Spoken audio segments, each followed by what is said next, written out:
Doctor Anil Martin, Congress committee सचिव सह प्रभारी पिपरिया, 18 अक्टूबर को पिपरिया आए। कांग्रेसियों से चर्चा कर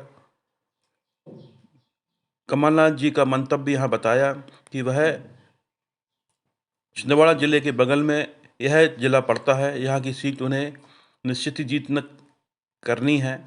इसके लिए उन्होंने अपनी रणनीतियाँ कांग्रेसियों से बताईं और उनसे जानी। बताया गया कि कांग्रेसी आनन-फानन में अपना प्रत्याशी घोषित करते हैं, जिससे वह जनता के बीच सामंजस्य नहीं बिठा पाता, बल्कि अपने कार्यकर्ताओं के बीच सामंजस्य नहीं बिठा पाता, इसलिए जल्द से जल्द नाम घोषित किया जाए। कमलनाथ जी का विशेष फोकस नर्मदापुरम जिले की तहसील पिपरिया पर है, क्योंकि वह छिंदवाड़ा जिले के सटा हुआ है।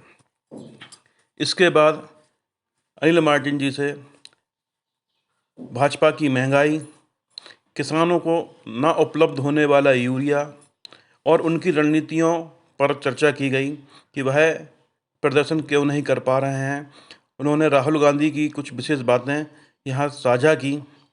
उन्हीं के मुख से उनकी बातें जानेंगे अपन उन्हीं से साक्षात्कार में।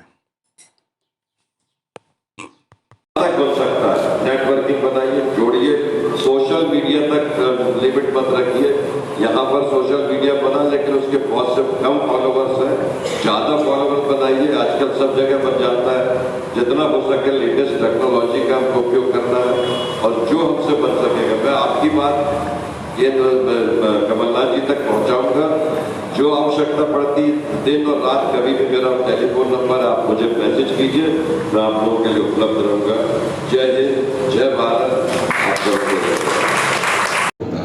अभी तक प्रदेश कांग्रेस कमेटी ने ऑफिशियल जो डिसीजन लिए हैं उसमें सिर्फ ये है कि एक तो व्यक्तिगत कमलनाथ जी का जो टारगेट है कि छिंदवाड़े के पास का शहर पिपरिया, जो पूरी रीति से दलित, आदिवासी और पिछड़ों का शहर है, इसमें सुरक्षित सीट दी गई है।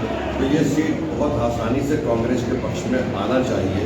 पिछले 30 वर्षों से नहीं आ रही है, इसलिए उन्होंने मुझे यहाँ का प्रभारी बना करके भेजा। तो हम अब यहाँ से इवैल्यूएशन चल रहा है, मूल्यांकन चल रहा है, और अब हमारे सामने पूरा 1 साल का समय है। हारी हुई 70 सीटें जिस पर आदरणीय कमलनाथ जी का पूरा फोकस है, वो सबसे पहले इन हारी हुई सीटों पर प्रत्याशी डिक्लेयर करेंगे, और डिक्लेयर करके सुनियोजित ढंग से, इस बार कांग्रेस बहुत सुनियोजित ढंग से इस चुनाव का सामना करेगी। कार्यकर्ताओं का उत्साह देख करके मैं बहुत ही हर्षित और आनंदित हूँ। ये वो कार्यकर्ता है जो जिनके रगों में कांग्रेस है। आपने बोला सुनियोजित ढंग से, सुनियोजित ढंग में आपका एक तरीका निकाला आपने कि हारे हुए प्रत्याशी को टिकट नहीं दी जाएगी। हारे हुए प्रत्याशी को टिकट नहीं दी जाएगी, ये पहला ये चरण में निर्णय लिया गया है।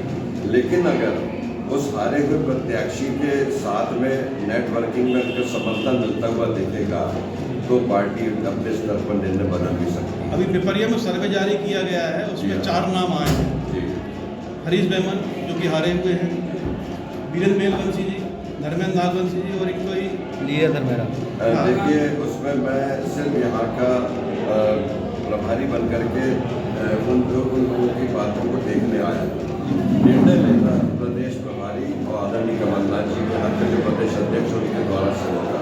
जो भी नाम आ रहे हैं संभावित नाम, उनके नामों को उनके द्वारा से किए गए सर्वे के बाद में ही निर्णय लिया जाएगा। क्या इन 4 नाम से ही में से नाम निकाला है? 4 के अलावा भी नाम हो सकते हैं। जब सर्वे की रिपोर्ट आएगी, जहाँ पर कई प्रकार के वोटों की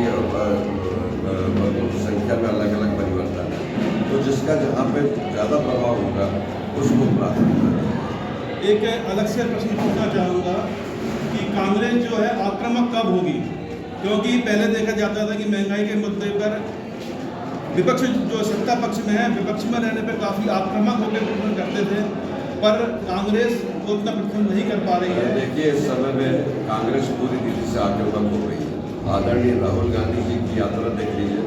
भारत जोड़ो यात्रा का टारगेट लक्ष्य कोई है, 3 बातों पर मुख्य है। बेरोजगारी, ₹80 के ऊपर डॉलर हो गया है।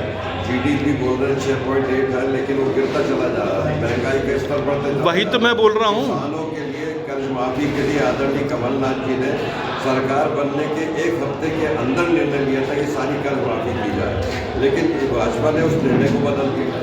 जी भाई, मैं कह रहा हूँ जहाँ भाजपा कुछ पैसों में की महंगाई आने पर सड़क पे उतर आती थी, आज कुछ रुपए नहीं, दहाई के अंकों में महंगाई बढ़ चुकी है, नहीं सैकड़ों के आंकड़े में महंगाई बढ़ चुकी है, लेकिन कांग्रेस आक्रामक नहीं हो पा रही है। अब कांग्रेस अब आक्रामक हो रही है, अब सड़क पर आएगी।